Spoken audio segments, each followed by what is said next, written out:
Okay, so we're gonna move on to our next and last paper for the day. Our presenters are Rebecca Smith from LAMP, Labor Mobility Partnerships and the Center for Global Development, and her co-author Susanna Sepla from LAMP as well. And the paper is titled Delivering on the Promise of BLAs, the Need for a Quality Mobility Industry. So please. Great, thank you very much. And I will just get my slides up here. Can you all see that?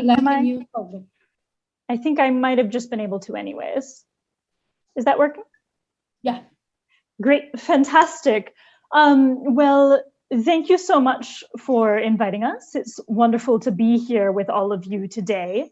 And I think I should probably start this presentation by prefacing that we are coming at this from a bit of a different angle. So Suzanne and myself both represent Labor Mobility Partnerships, which is an organization recently spun out of the Center for Global Development, which focuses on increasing the scale and quality of labor mobility programs in the world. And so what that means is that we're coming at this from a much more practitioner angle of what happens after the BLA. And I think actually there's kind of a wonderful transition from Ayushman and Hari's exchange in the last panel to what we're here to discuss now. So we're going to focus much more on how BLAs are implemented. So I guess let me just start here with our framework. And this is a framework that we commonly use in our work, which is that migration systems consist of three key elements, all of which are underpinned by kind of monitoring and adequate risk mitigation systems. So the majority of this conference is spent talking about kind of that first key element, which is the legal framework. So that's how that right to actually move into work in another country is established. Obviously, everyone on this call is really far more experts than we ourselves are in this area. So looking forward to really drawing on all of your work for that element. But what Susanna and myself are here to talk about today is kind of the importance of the other two pillars. And what we posit is that BLAs and MOUs, if they are not underpinned by an effective and efficient implementing infrastructure and a quality mobility industry delivering employment and support services, it's unlikely that the terms of BLAs will actually be implemented in practice. So let's talk a little bit more about what each of those are. So implementing infrastructures, by that we mean the processes through which the worker actually legally moves to employment in the receiving countries as dictated by the terms of the BLA. So the most important processes here are the procedures for obtaining passports, work visas, necessary clearances, etc. On employment services, we mean the systems through which vacancies in the receiving countries are identified and matched with vetted workers from the sending countries, again in line with the BLA. And again, important to note at the bottom that critical to all of this is the systems that build in monitoring and risk mitigation, so the protections in practice, in meaningful implementation for the workers, as well as the truly important and I think understudied question of how all of this is financed.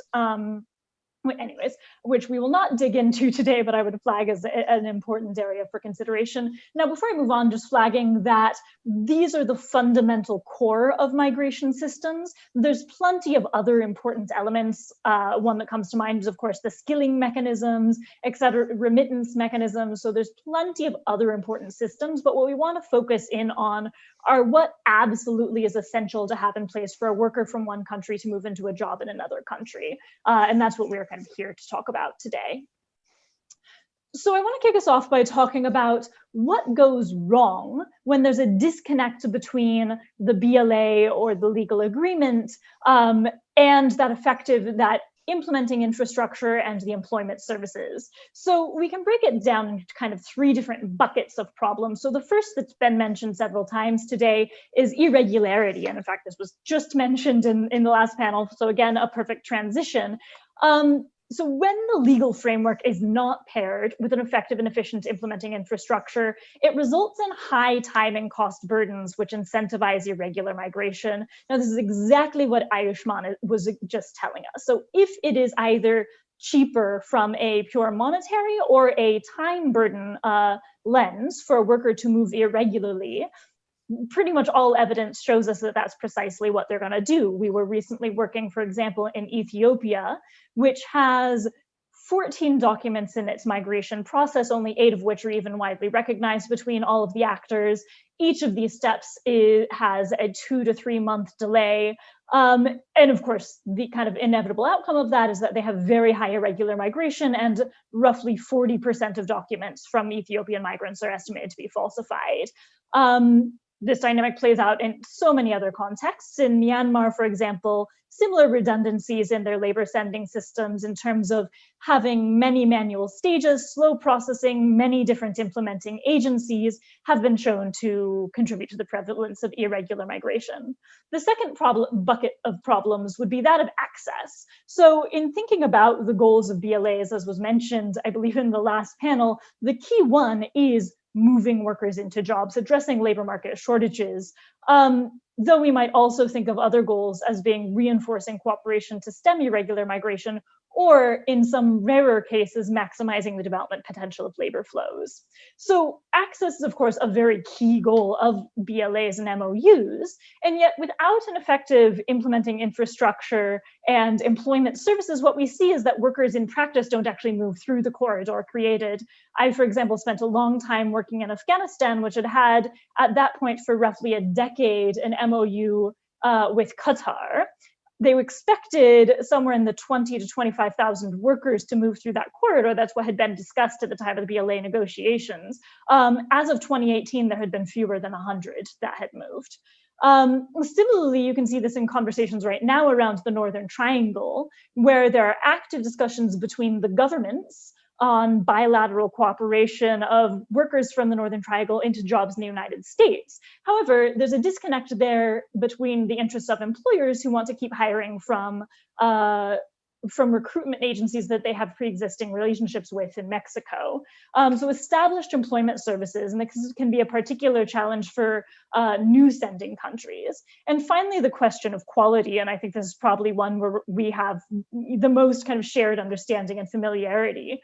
When there's a disconnect between the terms in the BLA and the design of the employment services or the recruitment services that we're all familiar with, there's a number of vulnerabilities that workers are vulnerable to, including fraud, debt traps, and abuse.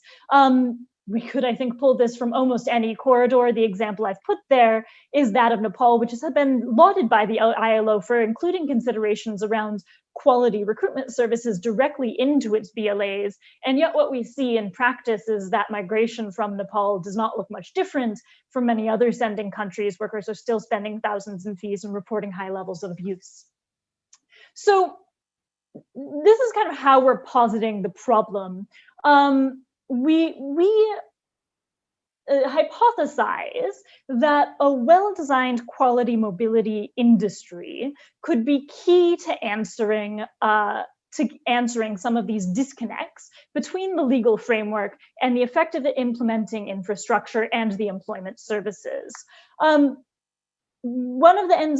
I'm going to hand over to Susanna in a moment to give us some case studies to make all of this a bit more concrete in practice. But what we've seen coming from that kind of first analysis is this question of how the BLA is implemented and who implements it is key to whether or not the goals in terms of that BLA are achieved in practice. Now, we define the mobility industry as the body of private sector actors delivering services facilitating human mobility across international borders. And we posit that at the scale that labor mobility is needed, we cannot simply rely on government capacity to reach the terms of BLAs in practice.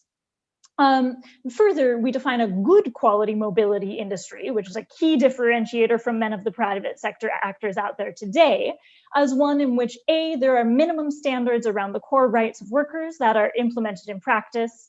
B, systems ensuring that these minimum standards and the terms agreed to before migration are clearly understood and adhered to by all parties, and see that there are effective grievance redress when terms are broken. Now, what we've done is we've put down there what we think the role of the mobility industry looks like for some of the key different actors. And I'm going to focus in on the role of the mobility industry, A, in supporting the development of migration systems themselves, and B, for workers. So the first one that we think is important at more of a systemic level is that a quality mobility industry could help to build trust and capacity between the different parties in labor mobility systems. So the concern that mobility pathways will not work as intended or was promised often boils down to issues of trust between employers and governments, migrants and the populations within receiving countries, that the terms of the legal framework are not what's actually going to happen in practice.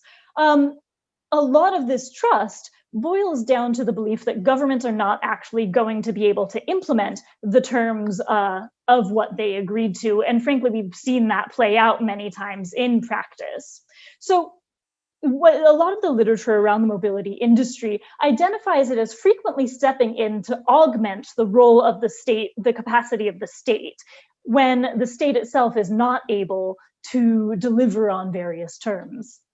And so by augmenting the capacity of the state in terms of easing the migration process on both sides of the border, vetting workers and employers, smoothing workers' integration, addressing grievances, and facilitating return, we believe that a mobility industry could, if well designed, increase trust between actors and thereby reducing some of the political obstacles to mobility agreements.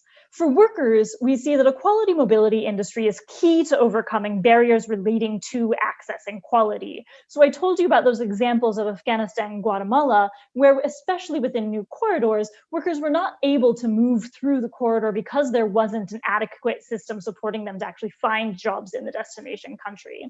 And similarly, relating to questions of quality, while obviously the current kind of bad mobility industry creates a number of vulnerabilities for workers, on the flip side, a quality mobility industry that was aligned with the incentives of all actors could actually help workers to have greater trust that the job that they're going into is the one that they were promised and that they would have support throughout the migration system.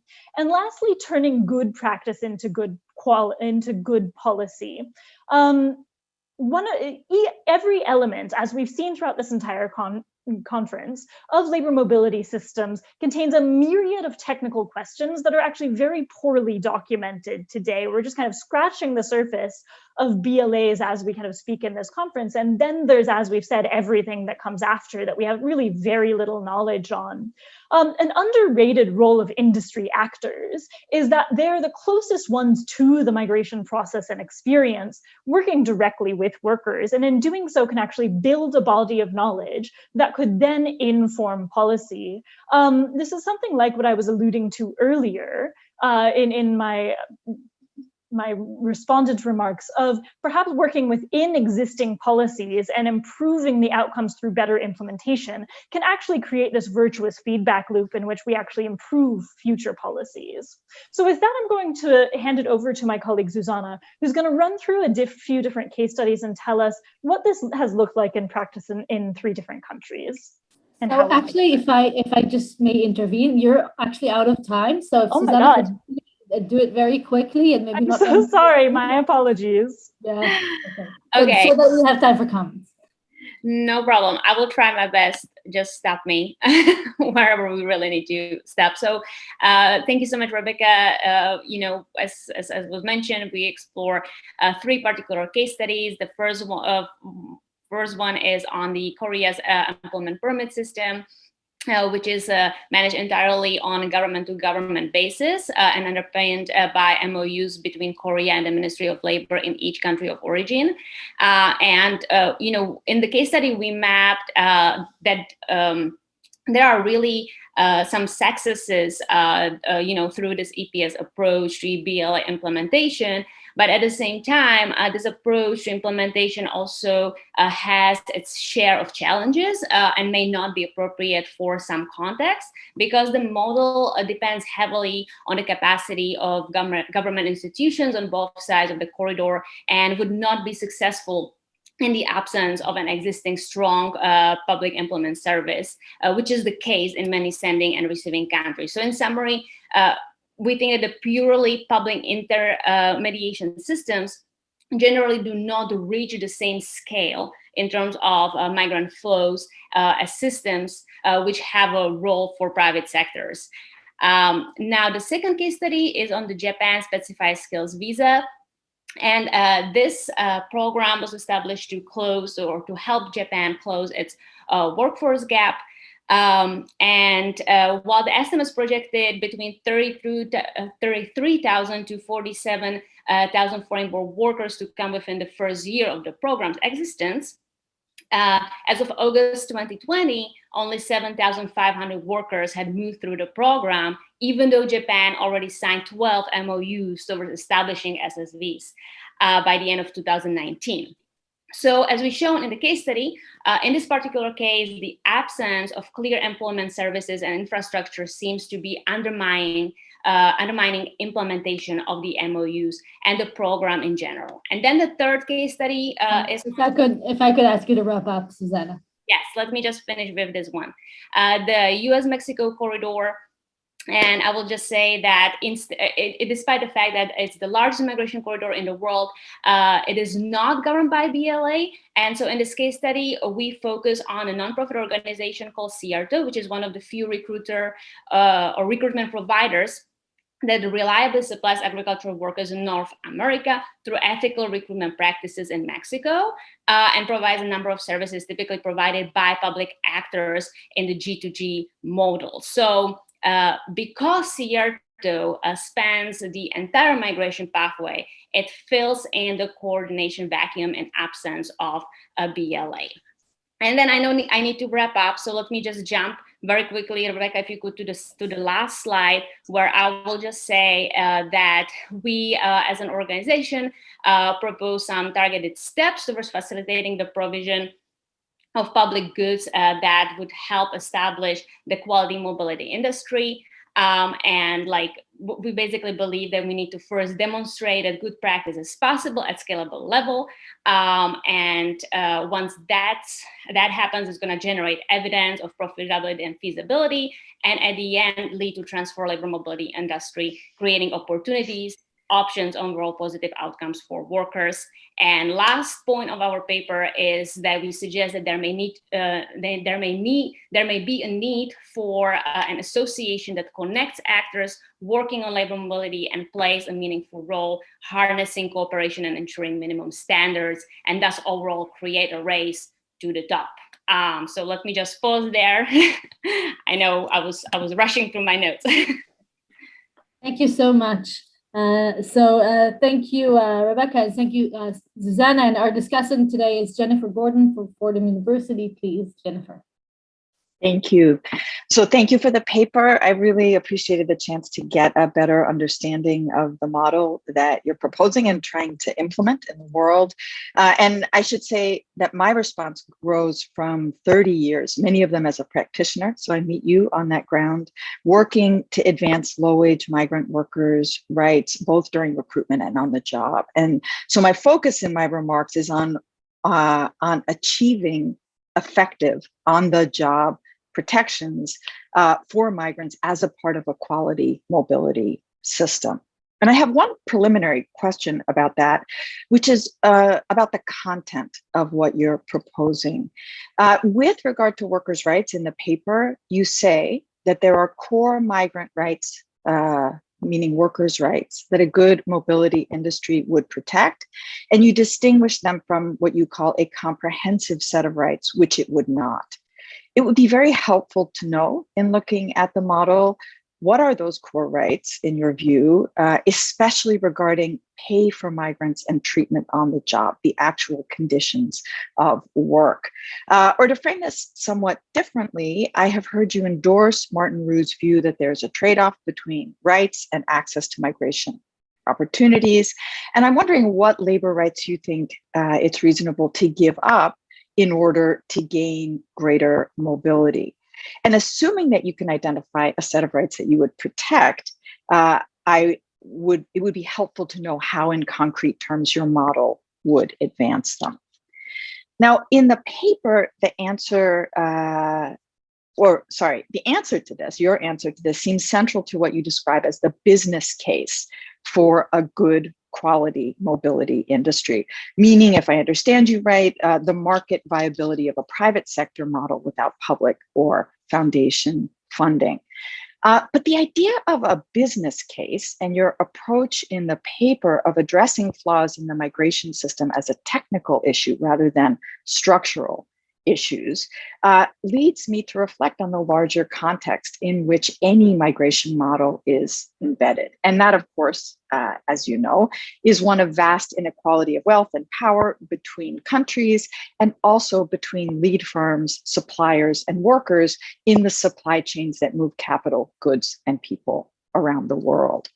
And of course, this context drives migration and largely sets the terms on which it takes place, particularly for low-wage, so-called low-skilled labor migrants. But the paper doesn't discuss, and the model doesn't seem to address these structural issues and their role in creating the conditions of mobility that negatively affect migrant workers. So the hard fact is that good migration systems create greater upfront costs for employers than business as usual.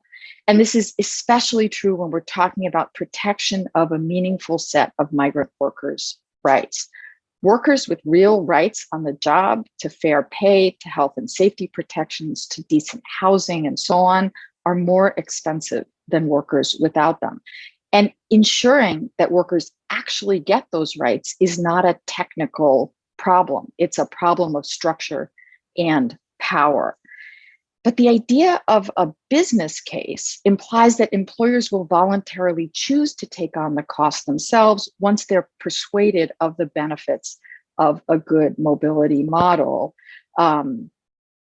which seemed to derive, in my understanding of the model, from a reorientation of the industry around good technical practices, including greater transparency. There have been now a decade plus of experiments with private good migration systems, and persuasion via the business case has not been the outcome. Instead, we have seen employers, if allowed, to vote with their feet, continuing to work with less expensive bad recruiters rather than good ones. And I felt this tension acutely in your use of Cierto as a case study. So that last case study that Susanna put up. The way you describe Cierto in the paper makes it appear that employers voluntarily choose Cierto on the basis of its excellent practices.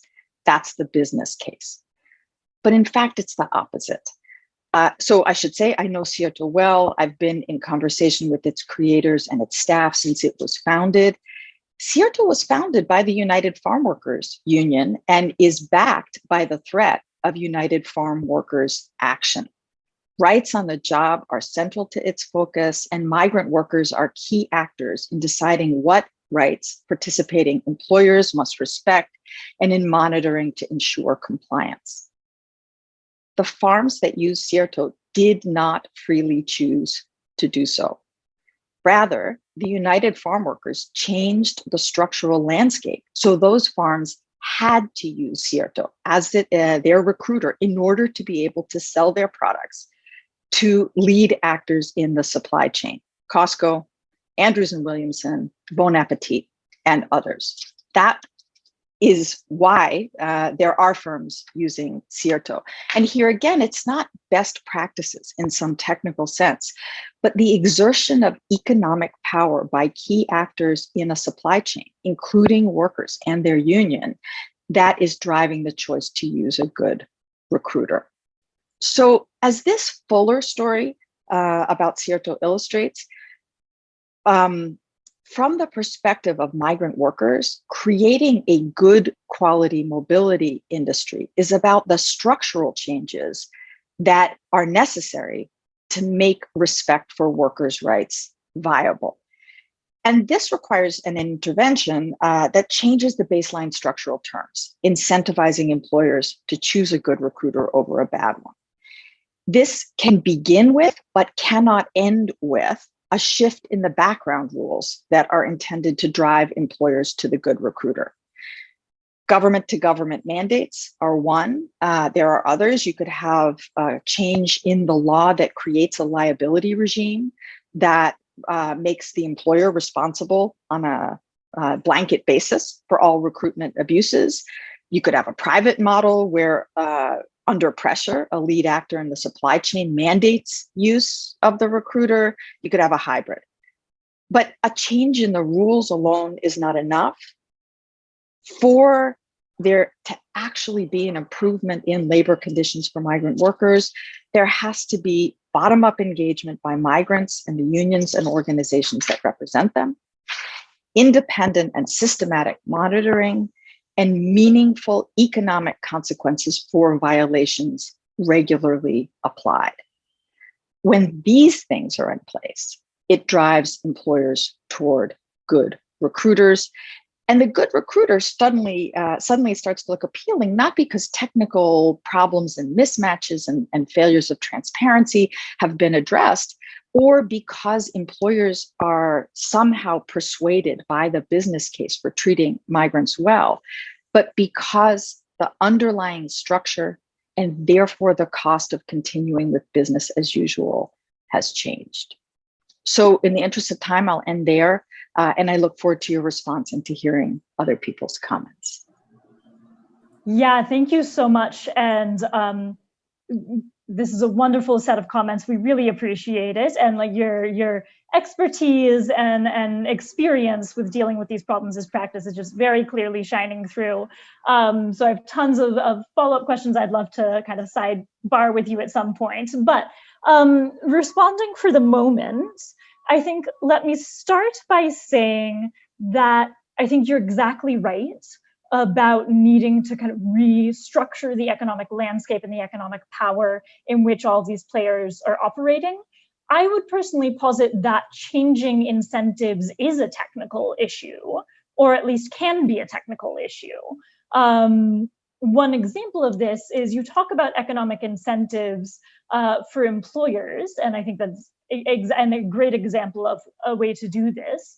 Another way that we've thought about it is changing the ways that recruiters are even paid by using outcomes-based payments that are tied only to kind of placement into quality employment that's vetted the entire way through. So I think that there's a lot of different ways that you can restructure incentives within mobility industry systems. I think that all of our starting point would be they're badly designed now, right? So maybe we can only get part of the way through kind of technical restructuring of incentives, and then there's more kind of coalition building. Absolutely agree. There's a kind of a movement to be built around this. Very much agreed on all of that. And I think that for us, we consider the technical as kind of the next step, as there's some lower hanging fruit around restructuring these incentives. On your very valid question around what are the core rights we identify, we wouldn't propose to have a comprehensive answer to that right now. I think in his book, Martin does a great job of kind of setting forward the starting point for discussion, and I think we would agree with a lot of that starting point. I would say that the next right step on that would be convening governments and employers and workers around this question. So we certainly wouldn't want to kind of set forth the answer to that by ourselves in this moment, but I think it's something that warrants further discussion. Is something that's currently missing in the mobility space. And then on the issue of Cierto as a case study, I'll offer a quick response, but then offer it over to Susanna, since I so rudely cut into her time and ask her to flesh that out a little bit. So your familiarity with them is wonderful. We're also, I guess, disclose that we're also currently kind of working with them. And it's been great to understand a little more the logistics of their model. I guess I would have some questions around this concept that employers didn't freely choose. I guess that would lead to a discussion of like what the nature of choice is. But from what we've seen, the employers that CRTO work with have begun to understand that they're actually kind of getting much more productive workers. It's a much better experience for them as employers as well. And can be a profitable model from the recruitment side as well. So showing that kind of quality recruitment can actually be a better outcome, not just for workers, but for employers and recruiters as well. Though, as I said, would love to learn more from your experience with them. But Susanna, let me hand it over to you to kind of elaborate a bit more on kind of precisely what that model is and the point that we're making with it.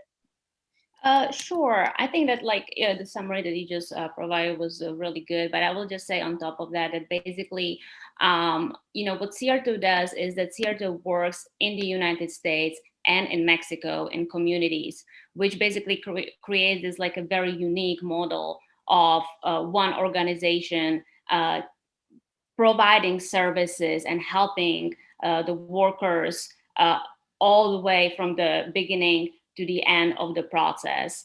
And as Rebecca said, from our experience with CRTO and us as an organization helping them or exploring their other options, we found that CRTO has potential to grow and to become a possible like a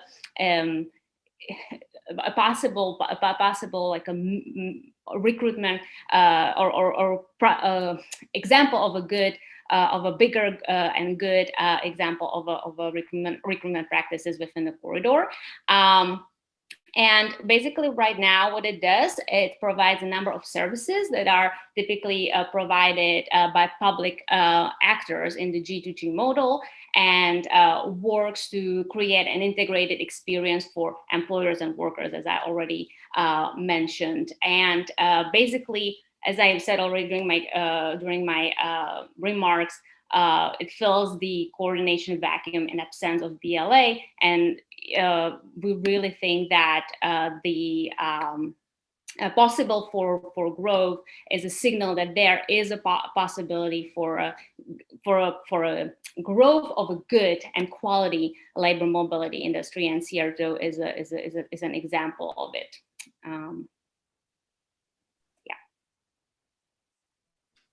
Okay, thank you so much. Maybe we'll take questions in reverse order this time. Janie, would you like to go first? Sure. Hi, Rebecca. Thank you so much for your paper and your presentation. And we've had discussions about this before. And I wanted to just sort of second Jennifer's points, which just rang so true to me. I guess even if we accept that this is a technical problem, I wanted to press you on some of the technical questions about the model that you're proposing. And so Jennifer had mentioned the need to define a set of core rights, be very clear about what you consider core rights as a subset of the comprehensive set of rights. So I agree with that. I'm wondering, I guess my question is about who, the actors, right? Like who, you talk about quality mobility industry, that would be equipped to enforce, implement minimum standards, core rights, that there would be a grievance mechanism. And I guess my question for you is who does this, right? Are you assuming private recruitment agencies? Are you assuming that there will be some entity like CRTO in all of these jurisdictions?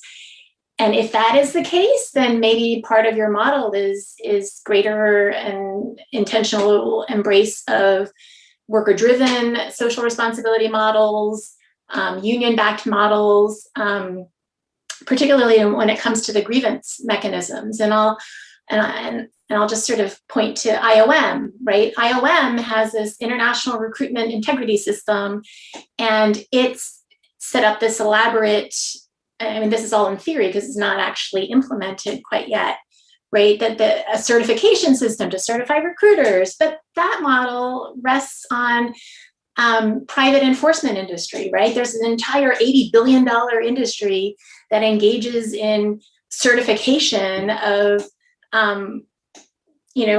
all these processes, yet the studies of the private enforcement industry indicate that that they're not effective. They're far from effective when it comes to actually meaningfully enforcing workers' rights. So my question is, who do you imagine is going to be the actor that ensures that there is an effective grievance mechanism that is well equipped to actually understand how workers' rights are violated and in the sort of subtle ways that can really lead workers to be trapped in terrible exploitation. So I guess I would press you to be more specific about who these actors are and why you think they're well equipped to provide that quality service. Okay, so since we have a lot of hands up, let us take them two by two, if that's okay. Just about to ask. Great. All right. Yeah. Please, Pisiri Wickramaskara.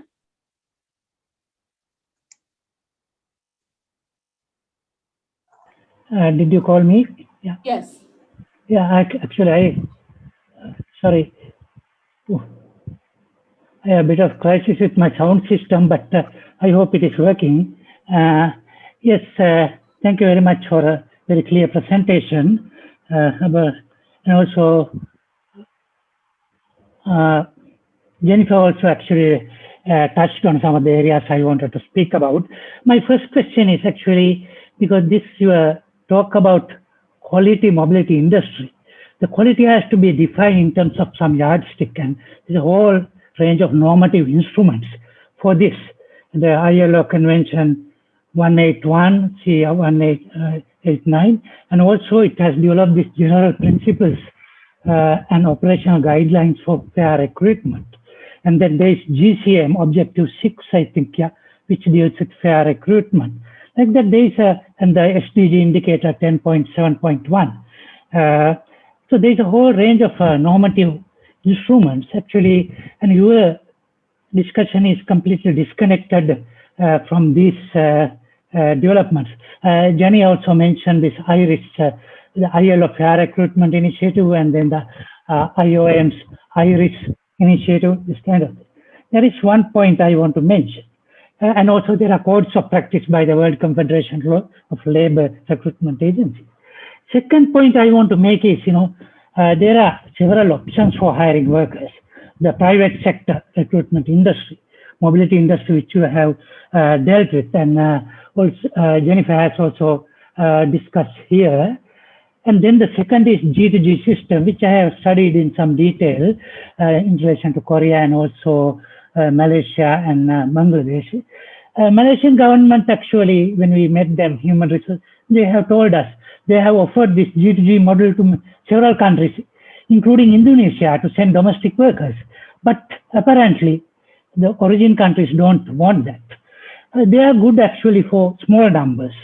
When you initiate a pilot program, new program like the EPS, like the New Zealand seasonal work, RHC, recognized seasonal employer scheme. But to handle large amounts of workers, they are not very good. But the third option, of course, which is not being used very much, is direct hiring by companies, which you don't mention at all.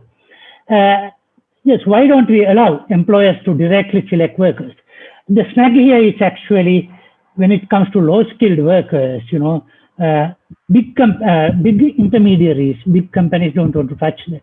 And also big employers also don't want to do that. They want to assign it to a third party probably. But direct hiring can be, for skilled workers, it works. But many countries, origin countries, don't allow this. Philippines, for instance, they don't allow direct hiring by foreign companies. Although there's a debate going on, there was a big study recently by the Scalibran Migration Center on direct hiring options. So I would like to, because here the advantage is there are no brokers, intermediaries, and employers can select the workers they want with the attributes they like. Yeah. So I'd like to know, what are your views on that also? Thank you. Great. So I'll respond now, right, Tamar? Is that right? Yes, let me just say, because this is the last panel, we're going to continue until approximately 10 more minutes. so that we can have 2 more rounds of questions and answers. But please, everyone, try to keep them as short as possible. All right. Yeah, I'll be as brief as I can then. And so I guess I'll kind of combine my answers then, since they're speaking to some of the same issues. And thank you both for your very insightful context.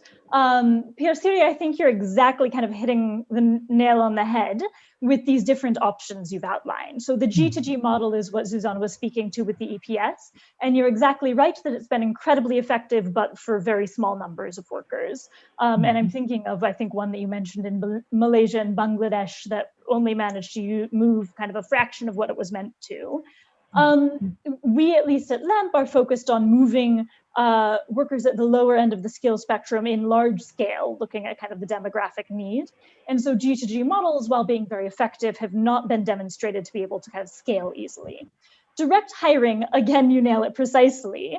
If you're thinking about especially building labor mobility systems that are able to hire workers at scale in a quality way, you need to develop systems that are accessible to employers of all sizes. So large companies might be able to recruit directly, but kind of much smaller companies don't have the capacity to do that themselves. And that's where the role of a quality mobility industry, including kind of in creating more equitable access, becomes important. And then let me kind of zoom in on the last option that you identify, which is there's an existing market, right, of mobility industry actors. And this goes also, Janie, to what you were talking about. So let me kind of merge responses perhaps here of this question of who, right? And you could say, are we talking about like reforming existing actors? The shortest way I could go about saying this is that the existing recruitment industry developed in what we would consider to be effectively a prohibition era, right? It is moving workers often in kind of quasi-legal ways, and that has affected the development of that industry and its practices, to say it in kind of the most polite way possible. So what we are talking about, and had I left Zuzana with more time at the end, is how to facilitate the emergence of kind of an entirely different kind of actor, much more along the lines of the Cierto model. And I think one of the things that is unique about the Cierto model, and Janie, that you alluded to, is that for verification of its integrated model, it relies on community actors to build trust with workers. And to kind of verify their experience that they had, that all of the terms of the agreement have been abided by kind of throughout the end-to-end process. And I think that we need to think about non-traditional or new models like that, where you're bringing in not just I don't think any of us have a ton of hope for reforming kind of the existing recruitment industry, but you're demonstrating this business model being run in a quality and transparent way. And alongside that, inviting in new actors, more of the Ciertos, more of even kind of the global level contracting along the lines of the manpower type companies that also operate in a more kind of standardized and transparent way. So yeah, we're thinking about, we would be meaning and talking about bringing in kind of new kind of actors, as opposed to the very small scale, very fragmented existing recruitment industry that's incredibly hard to monitor and vet. And I think, sorry, let me pause there to allow time for more questions. Okay, thanks, Rebecca. So let's take Adam and Jenna's questions now. Adam, please. Given the time, I'll skip my substantive comment and instead just briefly plug LAMP. I think Rebecca and Zuzana are not giving themselves service explaining what they're doing. In 2016, we hosted a conference at Chicago on labor mobility and migration. And Rebecca and Lance Pritchett presented a paper saying there should be an international NGO helping make this happen. And everyone in the room said that would be such a good idea. And I think we all assumed that it wouldn't happen.